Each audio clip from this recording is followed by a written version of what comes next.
I have endeavored in this ghostly little book to raise the ghost of an idea which shall not put my readers out of humor with themselves, with each other, with the season, or with me. May it haunt their houses pleasantly, and no one wish to lay it. Their faithful friend and servant, Charles Dickens.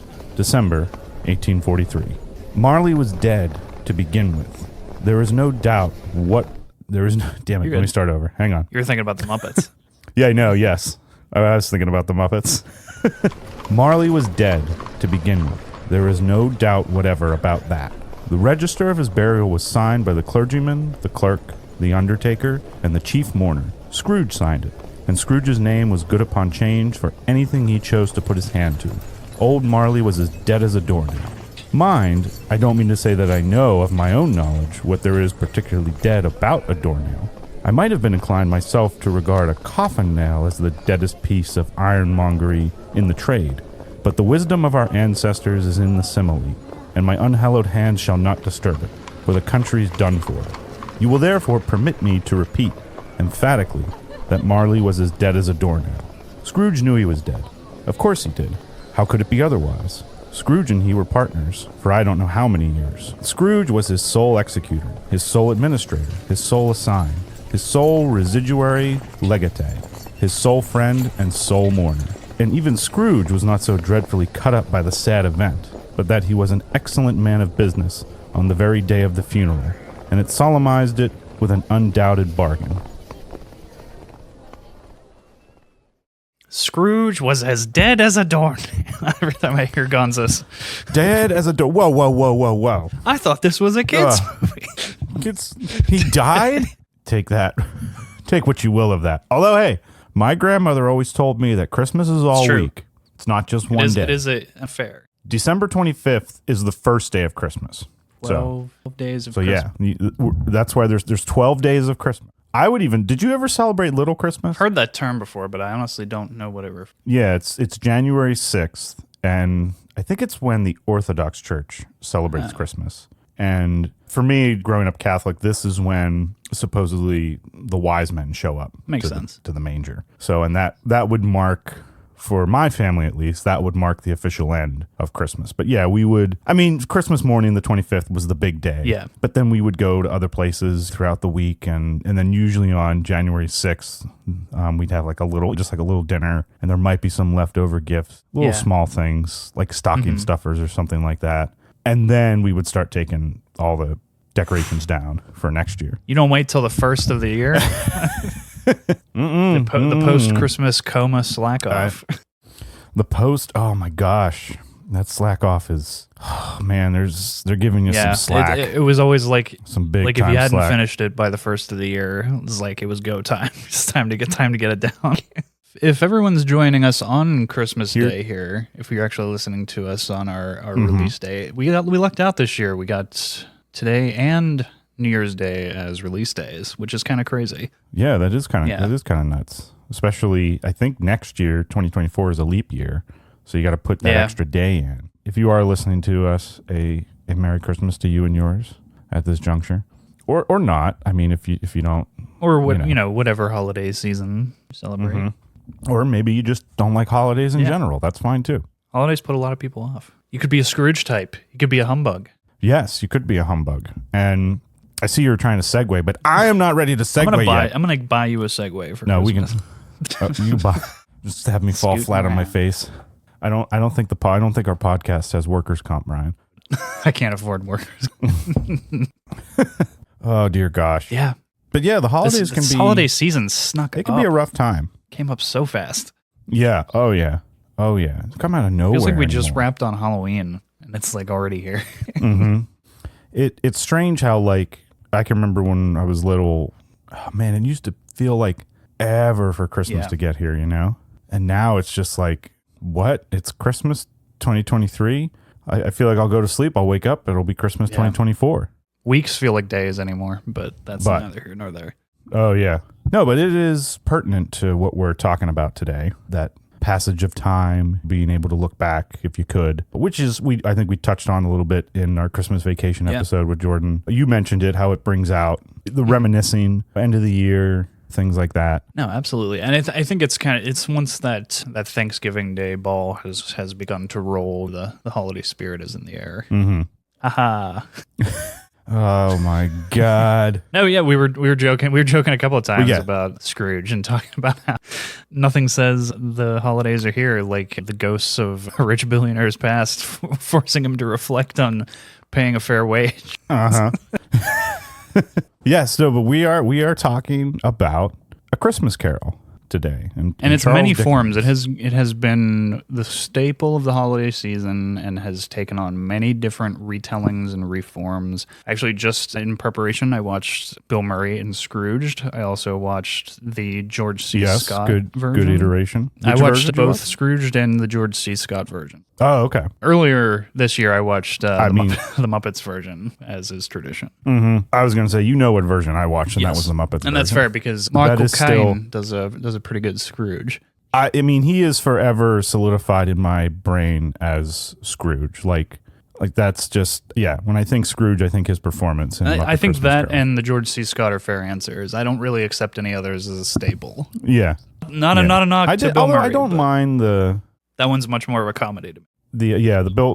The Scrooged is good. That's a nice sort of different. It's kind of a twist jazzy on it. telling. Yeah, I don't mind the animated Jim Carrey. I always forget about that one. I actually don't think I've ever seen that one. Yeah, it's not bad. I mean, all the animation, the CGI in it has that same the Polar lifeless, Express soulless eyes. has that same kind of CGI. Yeah, it has that look to it. But I liked when it came out. I liked what they did. I still like some of the things in it, but Muppet Christmas Carol is still my favorite iteration, and that it'll always be that one. The sidebars with Gonzo and Rizzo as they're like going through and like breaking it down are just so good. I mean, it makes this. It's like, hello there. Gonzo's like, I am Charles Dickens, and I am Rizzo the Rat. He's like, wait, no, you're not Charles Dickens. They're sort of like Abbott and Costello routine that they got going between the two of them is so funny. Like one of my favorite moments in that is when they're trying to sneak into Scrooge's house, apartment, building, residence. And they're scaling the fence. And Rizzo is like, you're going to catch me, right? He's like, yes. Come on. And Rizzo just says, God save my little broken body. And then and Gonzo misses him by like a mile. But he's fine, of course. He's a Muppet. And then he gets up, looks at Gonzo, and he's just like, missed. And then Rizzo says, oh, wait a second. I forgot my jelly beans. And then he literally ducks under the bars, gets his jelly beans, and comes out. And then Gonzo's looking at him. He's like, you can fit through those bars? And he's like, yeah. He's like, you are such an There's idiot. so many little moments in that one where it's like they did like the below stage rigging for the puppets and stuff, and there's just like when they show the rabbit whenever he first comes out in that initial sequence, and they just do the overhead shot when Michael Caine looks down and the rabbit's just sitting there and he looks up, and it's like they used a lot of unique puppeteering for that like they were starting to get outside the bubble. Yeah, I mean, that's my favorite Christmas Carol version. Also, a little bit sidebar, but they show Miss Piggy and Kermit's children, I think, for the first time in that. And yeah, do they? That might be. The biology there makes little sense at all. It's like you got two pigs, two frogs. Yeah, there's 4 children, right? Yeah. Did you ever see the Canadian series? Yeah, you got the two sisters. Did you ever see the Canadian pigs. puppet series Nanoland? There's a character in there that looks like what the biological combination of Kermit and Miss Piggy might actually look like. It's really funny. Oh my God. Very sidebar. Yes, sorry. But we are no. I mean, it's still relevant, but we are focusing on the original OG. Christmas Carol, the OG from the master himself, Charles Dickens. Marley was dead to begin with. Yes. Well, it too, and if you look like, well, we'll get to that. I'm gonna try to, but yeah.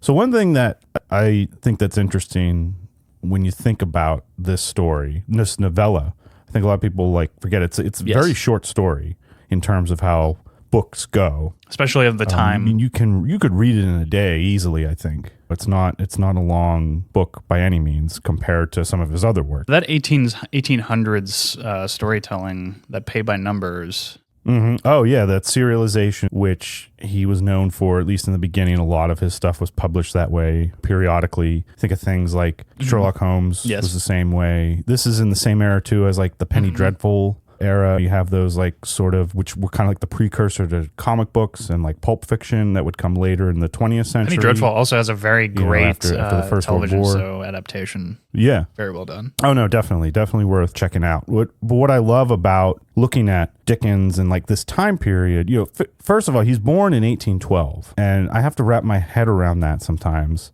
Napoleon is still happening, a section when he's born. About. So that's just, he probably was too young to know anything that was necessarily remembering anything, because about maybe 4 years later, Napoleon's like finished and done for. But that to me is interesting to think about, how a very different world that he grew up in. Yet, The Christmas Carol, which is written about 30 years later when he's born, about 1843, he decides, or he comes out with, let me double check that. Yes, 1843. He comes out. So, I mean, we're talking in American history, that's pre-Civil War still. But what he comes out with, and specifically in A Christmas Carol, is still spot on today. Like what he's getting at, that universal human struggle, that quality. And that's, for me, that's what I love about Dickens' work. Not just Christmas Carol, but some of the other things like Oliver Twist, David Copperfield, Great Expectations. Easy to forget like the wealth and body of his work. Oh, no, yeah, absolutely. I tend to forget all the time. I mean, I tend to forget a lot of things, but yes. Have you read any? I'm sure you've read some, because like we did, I think in high school they make you read. I don't know if they still do, but I think they make you read Great Expectations. Yeah, we read that. We definitely, around Christmas time, we did Scrooge and Christmas Carol, and I read a little bit of Copperfield, but not a ton. No, yeah, I still is on my list to read. Our Mutual Friend, still haven't done. But what I think is so interesting for Dickens and himself is he was coming out of a time when I would argue there wasn't, in terms of stories, if you think about like stories for generations, for millennia, you only told stories about great heroes or people that did great deeds, which made sense, because prior to like the 19th century, at least in the Victorian era, the Industrial Revolution, all that, life was rough. I mean, at least I would think it was, considering, God, you'd be lucky in like ancient times where you were getting clean water. No, the industrial age was definitely tough. Where are we going to food? I would argue that one. Yeah. And you kind of wanted to hear, I mentioned it, I think, a couple episodes back, Orson Scott Card's pendulum with the characters. When times are good, people want to see more realistic characters. When times are bad, people want that sort of ideological escape. They want the hero, the superhero, this traditional hero. And I think for a long time, in terms of the narrative structure, you always had these almost demigod-like characters going forth and doing epic adventures of some sort, which I still love. I mean, that's my favorite thing to read. But when you have this after Napoleon and the Industrial Revolution and all that, the human population starts to go up, and more so than any other time in history. And you have the birth of modernity, essentially, is what's happening here. And the birth of the novel, of what we know it as today. But for Dickens and everyone else in this time period that he would have been writing with alongside, like his peers, there wasn't a set foundation yet on what the classic traditional novel is, or at least that what we think of it today. And that I commend them for stepping out into the void and trying to come up with a new way of telling a story. At least I think. There's certainly, now you were having stories that were more based on just everyday people and everyday experiences. You didn't see much of that prior to this time in history. But like the thing with Great Expectations, Pip is just he's poor, but I forget now where he works. It's been a little bit since I read it, but he's just an average person who is then eventually thrown into a cycle of unprecedented wealth and how it affects him. That was a big thing that Dickens did a lot in his work. It's prevalent even just in A Christmas Carol. You can see it. Yeah. Yeah, like the social structure of this new world, this new modern world that was starting to be born around his eyes, and wealth inequality, how quickly it was changing, the classes and all that. And I think that's something I just wanted to at least get on real quick, because I think I have to commend for that. Because like I said, I'd be lucky if I can get a sentence written correctly, let alone try and help contribute and develop a new narrative form. Yeah, that's borderline impossible, especially with how much has been done in this day and age. But yeah, it's impressive. Yeah. So yeah, no, but yeah, no, I was really thankful that you were allowing me to sort of you were on board with the Dickens. Oh, of course. I mean, episode. I was racking my brain thinking, what are we gonna do? Since we have a Christmas Day release, I was like, what the hell do we put out? Mm-hmm. And when you suggested this, I was like, this is perfect. Well, I'm always like afraid too that, like, I don't know, are some of these things still relevant? Do people even care? And I reread it again and rewatched Muppet Christmas Carol again, as I do. And I was like, yes, I was on the fence. I wasn't sure, but I'm like, I still don't know if people will care, but I do think, yes, this is an almost 200 years old story.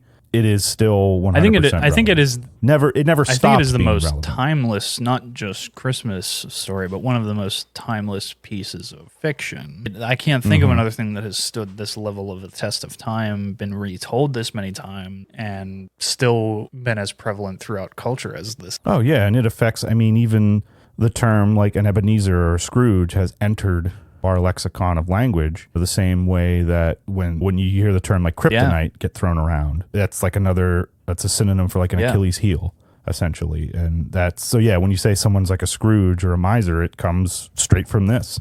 I think the Bill Murray telling is kind of like a staple of that, because like the whole title of that movie is like he's been Scrooged as like a verb. He's having his own Scrooge experience, even though he himself is not supposed to be Ebenezer Scrooge.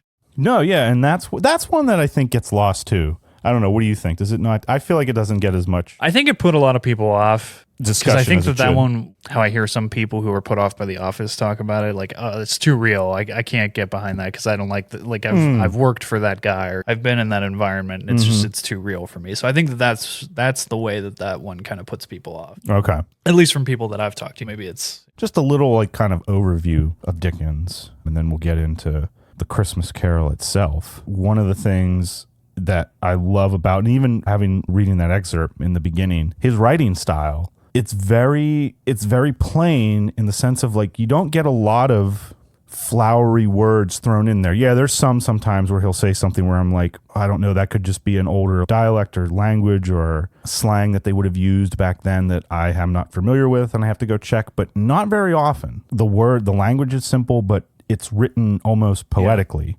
Yeah. And I think that's something like when I personally love about the writing, because like that was always something I thought was tough or challenging, especially when you're first getting into writing. You have that urge to want to use big, huge words or like impress people with your vast vocabulary.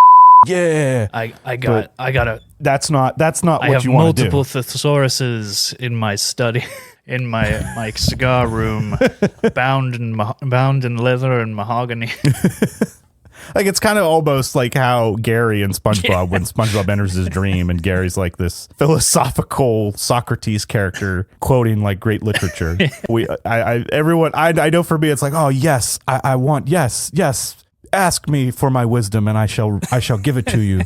But no, you got to sometimes just pull your head out of your ass and absolutely, and just be like, okay, I got to just tell a good story, and I'm only going to use the word, and then if you have to put in a different word there, make sure it's the right word. You don't want them to stand out, and there might be maybe when I was redoing it, I don't know, maybe one word that I had to go look up or like had to remind myself, like, I'm not 100% sure what that is, but I have an idea. And lo and behold, yep, we were good to go. But that's one thing I like about his writing, is that it is written for the common man, essentially. Yeah, and once again, person, I think I should say Christmas Carol is the most prevalent of that. It really speaks to the class differential between those at the top and those doing the work. No, exactly. And Dickens, he worked in a factory at a young age, and back then the working conditions were probably much, much, much worse than what we see today in terms of at least just the physical aspects. If you're in like a steel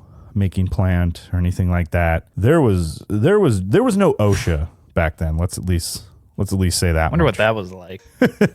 But yes, and that greatly influenced his stories, and especially in addressing like social issues. And there wasn't like anything too. He was like going straight for it. He's saying like, okay, I'm gonna try and have some social commentary on this. But again, like all good writing, you can do that, but you got to do it the right way. You can't just, because if everything's on the nose and you do it straight out like a speech, then it comes off preachy or propaganda or anything like that. You have to make almost like the audience work for it a bit.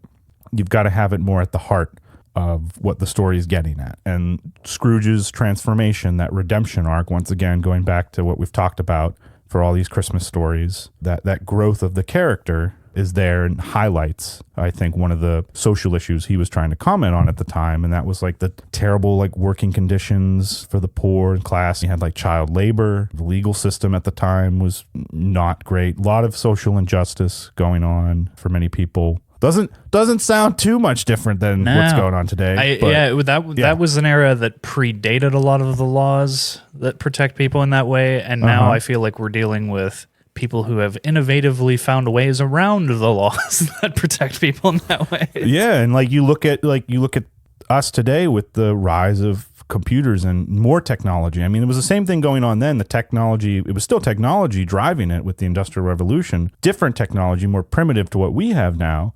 But here we are again, like another driving force. We've got AI, we've got computers, we've got cell phones, we've got all this like new way of looking at the world. And it's like, where does this new piece, how do we balance now tech and ourselves now that it's getting even more sophisticated? As per usual, it's the working man that bears the brunt of any bad aspect of any age, is what I'm trying to say.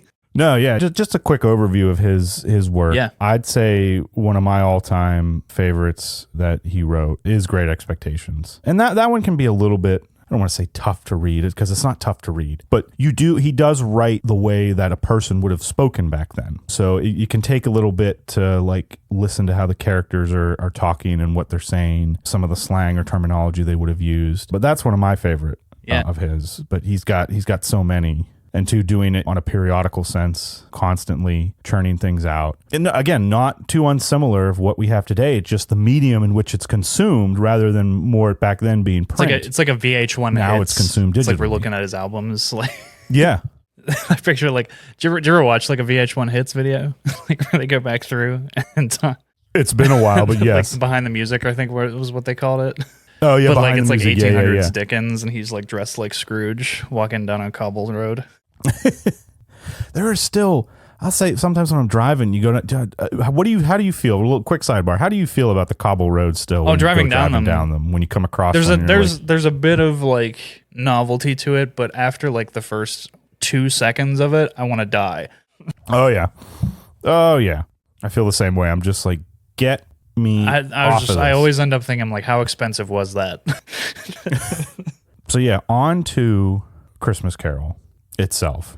And one thing that I love, if you go back to the preface that he has in one of the books, his little opening line, he calls it, it's also can be known as a ghost story of Christmas. And he calls it a ghostly little book. I like how he says, I want to raise the ghost of an idea. But I love the line too, may it haunt their houses pleasantly. You know, he says, may it haunt you, but in a good way. Yeah, like it keeps people humble, keeps people thinking, keeps people morally centered in a lot of ways. Yeah, but just that use of oxymoron there, I'm going to use a term, taking something that we think of like haunt, which we automatically think horror, and saying haunt you pleasantly. It creates that juxtapose, that like conflict between the two. It's like, well, would haunting really be pleasant? But I guess it could if you watch, what's the show on right now? Ghosts? Yeah, I've heard a lot about this series. Yeah. The comedy? I haven't watched it yet, but it looks it's on my list. There's a movie that came out similar to that I just caught on to today, actually. Yeah. But it's about like a girl whose life is completely falling apart, and she's like a museum tour guide, and she's just given like total bull facts. She clearly is not fit for the job, knows nothing about this place. And Judy Greer comes back as a 16th century ghost to basically tell her she's full of and is driving her insane. It looks good. I haven't seen it, but it looks good. Sorry, sidetrack. Yeah. No, but yeah, Christmas Carol. Charles Dickens, a novella, also known a ghost story of Christmas.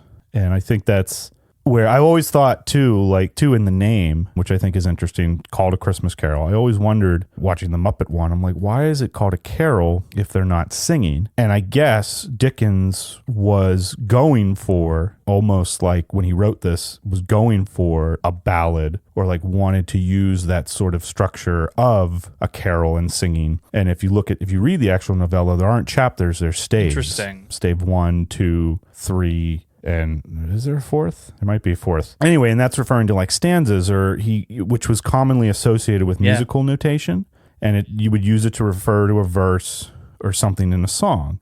And he thought by organizing the novella into the staves, it would create a more rhythmic and harmonious flow to the story that mirrors the structure of a carol. And I didn't even know this until later on, but I think that is interesting in the sense that how many times when you hear one of your favorite songs, you're instantly just transported, or emotionally it just grabs you. And have you ever heard the quote, all art constantly aspires to the condition of music, by any chance? I've heard that before, but I feel like I'm about to recontextualize it. Well, no, it's just saying that like how music is considered one of the purest and most abstract of all the art forms. Yeah. That's interesting. And it's just how like it affects what is it about music that affects you as the audience so quickly compared to like a book, a movie, hell, even a sporting event. It's going to take, it will take all of them a little bit longer to hook you, if they hook you at all. But a song that you really like, bam, the moment you just hear it, you're like, you're in, you're ready to go. You've achieved that emotion. The artist has achieved that emotional sucker punch in you. So yeah, I think that's what Dickens was going for, or at least the reason why he chose that musical quality for Christmas Carol. It makes a lot of sense. To sort of, stay with the season, what was going on, but just an interesting little tidbit that I always tend to forget about it. Gothic tale too, like it almost, like, at least in terms of how a lot of the visual aspects of certain tellings of this have gone, like lends itself to like that like Tim Burton-esque Batman, like it's everything just looks like dark and horrible. Oh yeah, truly. And the fact that he's visited by 4 ghosts, technically. Like there's the first one, which is Jacob Marley and the chains. And what a visual thing too. I think now we don't think about it that way, but again, this is going back 200 years to come up with the notion of Scrooge always had heard that ghosts sound like dragging chains across the floor. We've been coming here for 200 years. Coming here for 200 years. No, but that is like an interesting visual auditory, like the dragging of chains. Like it is very fitting, and I think it's part of why some of the creepier aspects of this have endured as long as they have, because they really did hit the nail on the head. Mm-hmm. Yeah, dead as a doornail, as he says. He's dead. he died. This is supposed to be a kids' movie.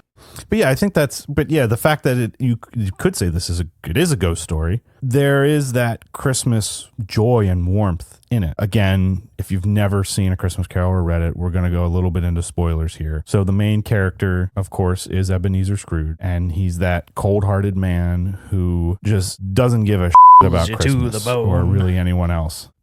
Chill. Would you say chill to the bone? To the bone, like the Muppets. Oh, okay. Man, don't make me watch it again. Oh, you're gonna watch it. You're gonna watch it before the night's over.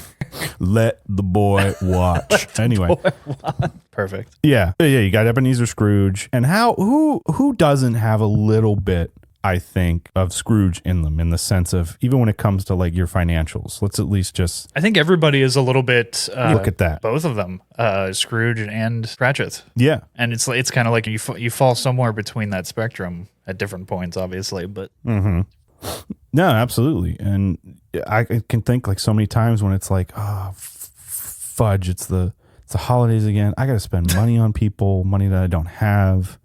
Now, maybe some people like the chaos of going out and shopping and trying to fight someone for the latest gift. Of course, it's a little different now because, like, do you do a lot of like in-store shopping anymore, or is it mostly done? I'm about half and half these days, but okay. I will say there is a certain piece in online shopping, though I obviously prefer supporting storefronts, but yeah it's just, I hate people, so it's a lot of less of a headache.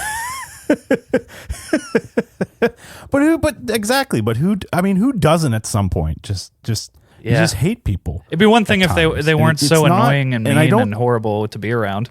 It's like Men in Black. A person is great. An individual I can connect with is great. Mass hordes of people I can't do it. Yeah. What's the line in Men in Black where he's like, Tommy Lee Jones is like, oh, people are smart. A person is smart. Says, people are smart. And then Tommy Lee Jones says, a person is smart. Panicky. People are dumb, panicky animals, exactly. and you know it. And that's true. And that is, anyway, I don't want to go into like that. Yeah. But anyway, yeah, I mean, I know I've had that moment plenty of times in my life where I'm just like Scrooge just wants to be left alone at this point. And like you can say that, at least in the book, he's not outright doing anything to hurt people, but he's not helping either. And that's one of the big things. Like when the two gentlemen come in who are trying to elicit a fundraiser for the poor, essentially. They want to help more disimpoverished, dispossessed people. They don't have warmth, they don't have food, and they're asking him for a donation. And he gives the famous line, or like when he says, no, what can I put you down for? And he says, nothing. And the guy goes, you wish to remain anonymous? He's like, I wish to be left alone. How many times like even today, like especially today, like, oh my God, you can't even be alone anymore now. Like your phone doesn't allow it. That idea of solitude just is almost gone. You literally have to like leave your phone at home and, I don't know, go somewhere in nature, I guess, to have the last vestige of at least a time to reflect. Well, I know there's a lot of screenwriters, filmmakers who do not keep cell phones. They completely isolate themselves as much as possible just to try and keep some semblance of individualistic thought, because like we have such like a hive mind mentality these days. It's almost impossible to be individualistic. Yeah, and that's tough. And I think that Scrooge's transformation in this story sort of touches on that. He's like, I want to remain by myself, with myself. But then when Jacob Marley comes to haunt him that night on Christmas Eve, he asks him about the chains and says that I forged these in life through my choices. And he says it is, I'm going to butcher the line in the book, it is the willingness or the man's soul to spread joy or to be happy and help others. And if not in life, then doomed to do it after death. But you're stuck in. It's like essentially Jacob Marley's warning him of like the same fate is going to befall you unless you start to change. And I think that so you start to have that Christmas spirit and that traditional value of like love, generosity, goodwill toward others. And that is essentially, that is the main Christmas Carol message. Scrooge is kind of just embodies the opposite of the Christmas spirit, which is kind of why I think it's not to draw everything Christmas back to Trick or Treat, but I think it's a good duality comparison. Yeah. Where it's like he is kind of rebel against the holiday in a lot of his philosophies. And I think it's interesting that he becomes the villain in the eyes of the Christmas spirit of generosity, like you said, and just the general atmosphere. But it's like he's almost completely put in check by the literal spirits of Christmas. Yeah, you have the three spirits. You have Christmas past, present, and yet to come. Ooh, excuse me. I'm drinking a beer. He's hitting the hard stuff on the holidays, which makes sense. It's been a rough year. I get it. But yeah, what an interesting like setup. You have like these supernatural elements going on in the story. You have the three ghosts. You have the one where he goes and sees his Christmas past. And I sometimes envy him a little bit in the sense, not because I want to be haunted or anything, but just the ability just to go back and like visit the past for a little bit. I mean, how awesome would that be? I don't necessarily have to. I would assume if I could, it would probably work the same way. Like no one can see or interact with him. Well, part of my love of this is that it's a time travel story, and my love of time travel. Yeah, it is a time travel story. No, absolutely. I think there's power in time travel of reflection, and I think that this is one of the great examples of it. No, exactly, and because we live linearly, the famous other guy's quote. Well, perhaps it'd be best to start at the end and then go back to the beginning. Just tell us what happened. Just tell us what happened, man. But yeah, not having that ability to look at time differently can affect us, because it's like you get more meaning when you can reflect on something. Now it's too late to act on that. Hindsight's the stupid hindsight's 2020 thing happening. I'm thinking too of when we're talking about the time travel and we live as linear, Arrival. I love Arrival. That has a whole nother play on time. I was just thinking about that, how it works. But for Scrooge in this story, he gets to go back to his past and look and discuss. That mirror is held up to the character, and he gets to see like how he grew, changed as a person, how he ended in the spot that he is currently right now. Yeah. And to see if he can ultimately will change or will not. That's sort of the big question that the novella brings forth. And I think year to year, like some of the tough years in recent memory, this has been more prevalent. I think it helps people cope at the end of the year with some of the bad that has happened to them.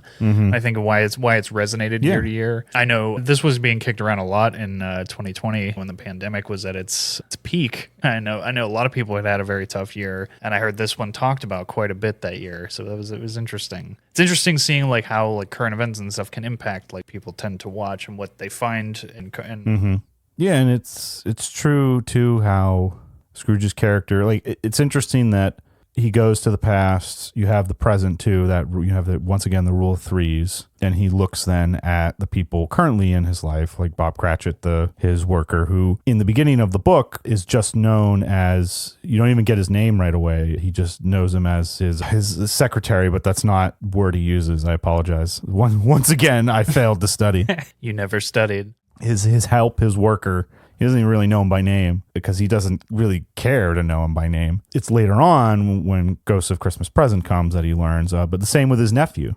You don't even get the nephew's name, and even the narrator, Charles Dickens, just says Scrooge's nephew. When he sees them playing, like having the fun games, and he's being essentially ridiculed by his own family, but of course they can't see him. And then of course the big change, Christmas yet to come, Christmas in the future, and ultimately. And let me just say this: the Muppet in that, the shroud, the Grim Reaper Muppet, it scared the out of me. Still does. I thought the George C. Scott version, the Christmas Future Ghost, and that creeped me the hell out. Like that was the Nazgul before the Nazgul for me. School happened, yeah. Because like I had seen this long before I'd ever read Lord of the Rings.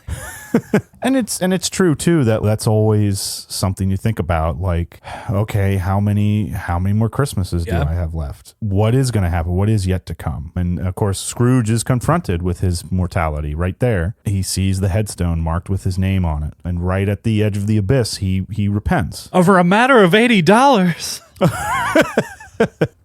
What kind of a future do you call that? There's tons of symbolism going on in A Christmas Carol, which I love, even for a story that is shorter than most. It's jam packed. I mean, what do you? Oh think? my God, for sure. Even just like the class system comparisons and the hollowness of the Ghost of Christmas Future and the uncertainty of like the literal black box that it appears as, I think are all like they're like you said, it is endless. But there's tons. Yeah, and I can see this story in all of what we've talked about in these Christmas episodes. I can see this as the progenitor to that, even Christmas Vacation. It is kind of the bedrock, the Christmas tale. Yeah, or at least the modern Christmas tale. I mean, if anything, if we have to get more technical, so we appease the Twitter storm or whatever, the X storm. What's it called now? It's not even called Twitter anymore. Who can keep up with all this crap? Yeah, I can't keep up with those it. But billionaires and their terms. They can keep their money. Yeah, that the through line, the spine, the foundation of this story I see in the Hallmark movies. Absolutely. I see it in Die Hard. I see it in Christmas Vacation. For sure. Yeah. I see it in a lot of like when we did Planes, Trains, and Automobiles too. Like it's not just like it's like the coming together of people. Like the Thanksgiving tends to have some of that spirit, and it's that atmosphere of coming together, bringing people together, overcoming differences. All and Thanksgiving too is a newer holiday, if I can say that comparatively compared to Christmas. There's also there's a new Thanksgiving tale. Yeah, thanks to Eli Roth. Oh yeah, you were telling me about this. It was an interesting one. I think it was one of the better movies of the year, actually. Strangely, I did not expect to enjoy it as much as I did. Well, good. Yeah, but the way that Dickens writes, especially Christmas Carol, he had that broad appeal, or he had that appeal to a broad audience, I should say. That was just something you didn't do back then. Now we have it like everywhere, but to create a characters literally plucked from reality and trying to make them feel as real as you can, even with those supernatural elements. This almost has that magical realism take to it. Christmas Carol. I think that's one of the reasons I like it. It doesn't. He plays up the way he describes the house, Scrooge's house in the beginning, or when the great feast of Christmas present comes. This like these mundane every sort of everyday things. He uses a lot of more. He gives more time to that, and then sort of the magical supernatural elements are there, but he doesn't spend as much time on it in when he writes it. And that's one of the hallmarks of magical realism. It's still grounded in reality, but it's just stretches and bends enough to like almost break your sense of reality.